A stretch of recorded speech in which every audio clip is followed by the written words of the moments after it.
Hello and welcome to digital teacher ji. आप सभी का डिजिटल टीचर जी में बहुत बहुत स्वागत है। तो सबसे पहले आप सभी को आपके आने वाले एग्जाम के लिए मैं शुभकामनाएं देना चाहता हूं। और जो हाई स्कूल इंटर के बच्चों के एग्जाम ऑलरेडी शुरू हो चुके हैं, मैंने बहुत कोशिश करी हमारे टीम ने कि उनके लिए पूरा कोर्स है, लेकिन इस बार नहीं हो पाया पूरा कोर्स। अगले साल से हम ये प्लानिंग कर रहे हैं कि हाई स्कूल इंटर वाले जो बच्चे उनके लिए भी हम उनका पूरा कोर्स अपने इस चैनल पर प्रोवाइड करें। तो आप लोग फिक्र मत कीजिए, लगे रहिए मेहनत पे। फिर भी अगर कोई दिक्कत हो तो स्क्रीन पर जो नंबर आ रहा है ना, उस नंबर पर कॉल कीजिए। आपका भाई या आपकी बहन या आपके पड़ोस में कोई भी हाई स्कूल इंटर में है और अगर उसको किसी तरह के डायरेक्शन की जरूरत है, कोई क्वेश्चन समझ में नहीं आ रहा, चाहे वो मैथ का है, साइंस का है, हिंदी का है, इंग्लिश का है, आप हमसे कांटेक्ट कीजिए नीचे दिए हुए नंबर पर, आपको उसका पूरा सॉल्यूशन मिलेगा। फिलहाल मैं आता हूं अपनी बीकॉम पर, मार्केटिंग पर। आज की जो हमारी क्लास है वो इंटरनेशनल मार्केटिंग की है, लेकिन ये जो आपका लेबलिंग का जो चैप्टर है, ये इंटरनेशनल मार्केटिंग और मार्केटिंग दोनों में, मार्केटिंग मैनेजमेंट दोनों में सेम ही रहता है। लगभग कुछ पॉइंट अलग होते हैं, बाकी सब सेम होता है। तो आप अगर मार्केटिंग मैनेजमेंट में पढ़ रहे हैं तो भी आप इसको पढ़ सकते हैं, और इंटरनेशनल मार्केटिंग पढ़ रहे हैं तो भी आप इसको पढ़ सकते हैं। और सबसे पहले तो आप लोग चैनल को जल्दी सब्सक्राइब कर लो और लाइक कर दो वीडियो को, और पूरी तरह से शेयर करो इसको, और जल्दी हमारे 1000 सब्सक्राइबर करा दो, जल्दी से वॉच टाइम पूरा करा दो यार, हमारी भी अर्निंग स्टार्ट हो जाए। हमारी टीम बहुत, मतलब पूरी टीम लगी हुई है। हमारे शिवनंदन सर लगे हुए हैं, रंजीत सर लगे हुए हैं, और हमारे अमित सर हैं, और बहुत सारे टीचर्स हैं, हमारी टेक्निकल टीम है, सब लगी हुई है आप लोगों को कामयाबी के लिए कि आप लोग कहीं ना कहीं से कामयाब हो जाओ। आपके जो कॉल्स आते हैं, उनके जो कमेंट्स आते हैं, वो सबके लिए बहुत बहुत धन्यवाद। और इसी तरह से हमारे वीडियो को शेयर करते रहो। तो आज का मैं टॉपिक शुरू करता हूं, और मैं बहुत दिनों से वीडियो नहीं बना पा रहा था, थोड़ी सी प्रॉब्लम हो गई थी, लेकिन अब मैं फिर से कंटिन्यू करूंगा वीडियो आपके साथ। तो हमारा आज का जो टॉपिक है वो है लेबलिंग का। तो लेबलिंग को स्टार्ट करते हैं बहुत जल्दी से। लेबलिंग होती क्या है, इससे पहले मैंने आपको ब्रांडिंग, पैकेजिंग, इसके बारे में पूरी तरीके से आपको बता दिया था, आपको कंटेस्ट करा दिया था। नहीं है तो पिछली वीडियो जो हमारे प्लेलिस्ट में है उसमें जाकर आप उसको पूरी तरीके से देख लो। आज हम शुरू कर रहे हैं लेबलिंग। लेबलिंग होती क्या है, इसको कहते क्या है, इसका हमारी ये बीकॉम के जो थर्ड ईयर है, इस समय जो Kanpur university BCom third year, उसमें पढ़ाया जाने वाला ये सब्जेक्ट है। बाकी अलग अलग यूनिवर्सिटियों में अलग अलग तरीके से सब्जेक्ट को पढ़ाया जाता है। ऐसा नहीं है कि सब्जेक्ट नहीं पढ़ाया जाता, अलग अलग यूनिवर्सिटी में अलग अलग तरीके से पढ़ाया जाता है।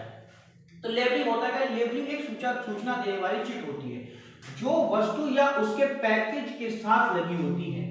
क्या होता है लेबलिंग होती क्या है, देखो लेबलिंग का मतलब क्या है, पैकिंग के ऊपर एक चिट लगा देना, या पैकिंग के ऊपर ही जब हम आपको देखते हैं कोई पैकेट खरीदते हैं, सपोज करो मैं कोई चिप्स का पैकेट खरीदा हूं, तो चिप्स के पैकेट के ऊपर क्या लिखा होता है, उस चिप्स की मात्रा लिखी होती है, कितने की है, कितने रुपए का है, कितना वजन है, किस तरह से बनाया गया है, किस कंपनी का है। तो पैकेजिंग का उन्मूलन मतलब ये होता है, लेबलिंग का मतलब ये उसका अलग से चिट लगा दो। जैसे मान लो आप मोबाइल लेने जाते हो तो उसके साथ एक डायरी मिलती है, उसके अंदर सब कुछ लिखा होता है, कैसे बनाया गया, किस तरह से बनाया, कैसे यूज करेंगे, किस तरह से कब बनाया गया। तो पैकेजिंग क्या है, एक छोटी सी चिट, एक छोटी सी डायरी, या पैकेट के ऊपर ही कुछ इस तरह से उस प्रोडक्ट का वर्णन कर देना, उस प्रोडक्ट के बारे में बताना। जो प्रोडक्ट वो खरीद रहा है उस प्रोडक्ट के बारे में उसके पैकिंग के ऊपर ही लिखा होना, या उसके साथ कोई चिट लगा देना, या उसके साथ कोई डायरी, कोई छोटी सी कॉपी दे देना, उसे हम क्या कहते हैं, लेबलिंग कहते हैं। लेबलिंग में होता क्या, उस पैकेज के साथ लगी होती है, जिसमें क्या क्या दिया होता है, सूचना देने वाली होती है। कैसी होती है, सूचना देने वाली होती है। ये उसके ब्रांड के बारे में बताती है, किस ब्रांड का है।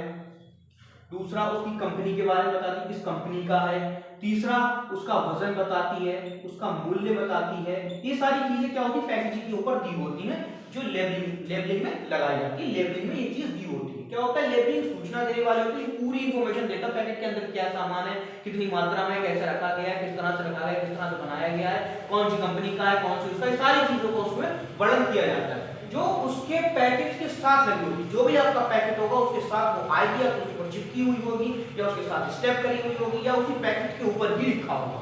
तो क्या है, ये एक सूचना देने वाली चिट है जो पैकेट के साथ ही लगी होती है। अच्छा, इसके प्रकार कितने होते हैं, इसके 3 प्रकार के होते हैं। पहला होता है brand packaging, brand labelling. Brand labelling में क्या होता है, ज्यादातर उसमें ब्रांड का नाम दिया होता है, किस ब्रांड का है, ये ब्रांड कहाँ का है, इस ब्रांड का क्या रेपुटेशन है। तो ब्रांड पैकेजिंग में उम्मन क्या दिया जाता है, ब्रांड के बारे में दिया जाता है, किस ब्रांड की वस्तु। जैसे मान लो एप्पल का है, एप्पल के ब्रांड पैकेजिंग में कोई ना कोई एप्पल का लोगो बना होगा, उसका लोगो बताया जाएगा, देखो इस ब्रांड का ये लोगो है, इस तरह से ये लोगो काम करता है, ये सब चीजें।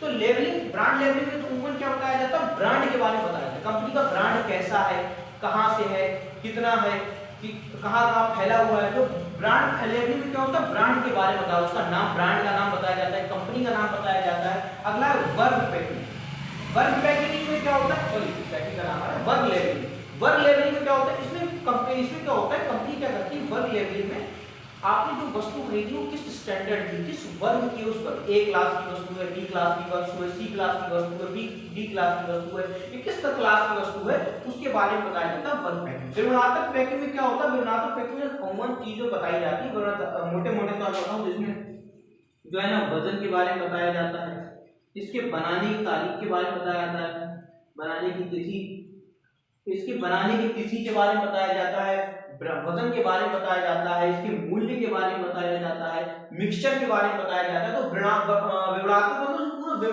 ब्यौरा दिया होता है कि किस तरह से बनी है, कितने रुपए की है, किस कब तक बिकेगी, इसकी एक्सपायरी डेट क्या है और ये कब मैन्युफैक्चर हुई थी, सब के बारे में पूरी विवरणात्मक पैकिंग होती है। इस तरह से लेबलिंग तीन तरह से होती है हमारी। पहला ब्रांड लेबलिंग, जिसमें उम्मीद तौर पर ब्रांड के बारे में बताया जाता है कि कौन सा ब्रांड है ये। वर्क लेवल में वर्क के बारे में बताया जाता है, वस्तु की क्वालिटी के बारे में बताया किस क्वालिटी की वस्तु है, अब हाई लेवल की है, लो लेवल की है, मिडिल लेवल की, किस लेवल का वर्क है। अगला विवरणात्मक पैकिंग में क्या होता है, पूरा ब्यौरा दिया होता है, कंपनी कहां से कंपनी आई है, वस्तु कितने वजन की है, कितने रुपए की है और कैसी है, एक्सपायरी डेट क्या है, मैन्युफैक्चरिंग डेट क्या है, सारी चीजें विवरणात्मक लेवल में होती है। अब देखो यहाँ पर गवर्नमेंट ने भी अपने कुछ नियम बनाए हैं। आप लेबलिंग करते हो, लेबलिंग के कुछ नियम गवर्नमेंट ने बनाए हैं, उन नियमों के बारे में जानते हैं। ये नियम यहाँ पर लिखे हैं, पैकेजिंग या लेबलिंग संबंधी जो नियम है, मैंने सरकारी नियम है वो लिखे जो यहाँ लिखे हैं, लेकिन उससे पहले थोड़ा इस पर नजर मार लेते हैं, मैंने बाद में लिखा, इसको पहले लिखना चाहिए, मैंने यहाँ लिखा। जब अमेरिका में जो है ना फेयर पैकेजिंग लेबलिंग एक्ट लागू होता है, ध्यान रखना, अमेरिका में क्या होता है, फेयर पैकेजिंग लेबलिंग एक्ट लागू होता है। कई बार क्वेश्चन में पूछा गया है, जब ऑप्शन में आपके क्वेश्चन आते हैं के अनुसार क्या होता है, पैकेज में रखी हुई वस्तु की वजन, इसमें क्या बताया गया है, इसके अनुसार वजन, निर्माता यानी कंपनी का नाम और इन सबको लिखना जो होता है अनिवार्य। मतलब अमेरिका की फेयर पैकेजिंग लेबलिंग एक्ट के अनुसार एक पैकेज में रखी वस्तु की मात्रा, क्या चीज, मात्रा, उसका वजन और उसके निर्माता का नाम लिखना अनिवार्य होता है। अब आ जाओ भारत सरकार में, तो भारत सरकार ने भी पैकेज वस्तु विनिमय आदेश 1975 जारी किया, जो 1976 में लागू हुआ। मतलब जो हमारा एक्ट इसमें लग रहा है, कौन सा लग रहा है, 1975 एक्ट। क्या लग रहा है, पैकेजिंग एक्ट 1975 लागू होता है हमारा पैकेजिंग और लेबलिंग में। तो इसमें क्या क्या बताया, इसमें कुछ सरकार ने इंस्ट्रक्शन दिए, आपको इस इंस्ट्रक्शन को फॉलो करना पड़ेगा जब आप भी लेबलिंग या पैकेजिंग कर रहे हैं। पहला क्या है, पैकेट के अंदर रखी वस्तु की पहचान, जो भी पैकेट के अंदर वस्तु रखी हुई उसका ऊपर फोटो लगा होना चाहिए, पहचान होना चाहिए कि अंदर यही वाली वस्तु निकली। आपने चिप्स के ऊपर चिप्स बने होते हैं, मोबाइल के ऊपर मोबाइल बना होता है, तो मैं क्या पैकेट के अंदर जो भी वस्तु रखी उसकी पहचान आपको साफ पहले दिखाना पड़ेगा। तीसरा क्या, दूसरा क्या, पैकेट के अंदर वस्तु का माप, मात्रा होना, पैकेट के अंदर जो भी वस्तु रखी है, जो भी चीज रखी है, उसकी माप कितनी है, उसकी मात्रा कितनी है, उसका वजन कितना है, इसके बारे में भी आपको इसमें बताना पड़ेगा। लेबलिंग के अंदर इसके बारे में भी आपको पूरा विवरणात्मक पूरा लिखना पड़ेगा। अगला क्या है, जिस दिन पैकेट बनकर तैयार हुआ उस दिन की तारीख, सपोज करो 2020 में बनके तैयार हुआ, 2021 में बनके, एक चीज और एक्सपायरी और होती है, मैंने यहाँ पर लिखी, एक्सपायरी डेट भी लिखना पड़ती है, पैकेट कब तक चलेगा। ठीक है, अगला निर्माता का पूरा नाम का पता, जहां से वस्तु बन के आई है उसके निर्माता का नाम, उसके बनाने वाले का नाम और पूरा पता लिखा होना चाहिए। तीसरा क्या, वस्तु का मूल्य, कितने रुपए की है, जितने रुपए की वस्तु है उतने रुपए का उसका मूल्य लिखा होना चाहिए। एक और इंस्ट्रक्शन, जैसे कि पैकेट पर मूल्य दिया हो, कोई भी डीलर उससे अधिक मूल्य पर वस्तु नहीं बेचेगा। ये भी इंस्ट्रक्शन है कि आपको ये नीचे लिख कर देना पड़ेगा कि जितना मूल्य इस पैकेट पर दिया हुआ है आपको इतने में ही बेचना पड़ेगा, इससे ज्यादा पर आप वस्तु नहीं बेच सकते। अगला क्या है, वे वस्तुएं जिन पर सरकारी नियंत्रण लागू है उन पर सरकारी नियंत्रण मूल्य ही लागू किया जाए। मतलब कुछ वस्तु ऐसी है जिस पर सरकार मूल्य नियंत्रण करती है कि इसको इतने, जैसे पेट्रोल है, पेट्रोल सरकारी मूल्य होते हैं, तो आप उसको उसी रेट पर ही आप बेचेंगे, उससे ना ज्यादा पर ना कम पर, और उसके लेबलिंग और पैकेजिंग में भी आपको वही रेट डालना पड़ेगा।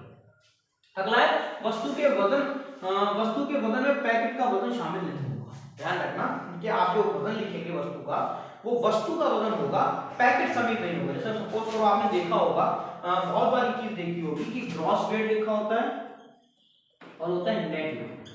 ग्रॉस वेट अगर 10 किलो है तो नेट वेट 9.5 हो जाता है, 9 कुछ केजी हो जाता है। मतलब क्या है, इसका मतलब क्या है, नेट वेट का मतलब होता है वो वजन जो सिर्फ वस्तु का है, पैकेट का नहीं। ग्रॉस वेट का मतलब होता है वो वजन जो पैकेट समील है। पैकेट समील वजन का मतलब है कि जैसे मान लो 9.5 किलो की चीज है और 500 ग्राम की क्या है उसकी पैकिंग है, तो कुल मिला के वो 10 किलो का हो गया, लेकिन नेट वेट उसका कितना हो 9.5 किलोग्राम, मतलब 9.5 किलो है। तो ये आपको इस तरह से लिखना, मतलब इसलिए क्या पैकेट के ऊपर क्या पैकेट के वजन को आप शामिल नहीं करेंगे, पैकेट के अलग वस्तु के वजन के बारे में आप बताएंगे, टोटल वस्तु का वेट क्या है। तो ये था हमारा लेबलिंग, जो मैंने आपको पूरा समझा दिया, लेबलिंग की परिभाषा समझा दी, उसकी प्रकार समझा दी, उस पे एक्ट जो लागू होते हैं वो एक्ट बता दिए, उसके अंदर की सारी पहचान बता दी। तो उम्मीद है आपकी वीडियो समझ में आई होगी। समझ में आई तो चैनल को सब्सक्राइब करके और बेल आइकन को क्लिक कर दो और जल्दी से इस वीडियो को पूरी जगह फैला दो, बिल्कुल फैला दो। और मैं आपको इंपॉर्टेंट क्वेश्चन भी इसके लेकर आऊंगा। तब तक के लिए जय हिंद, मिलते हैं वीडियो में।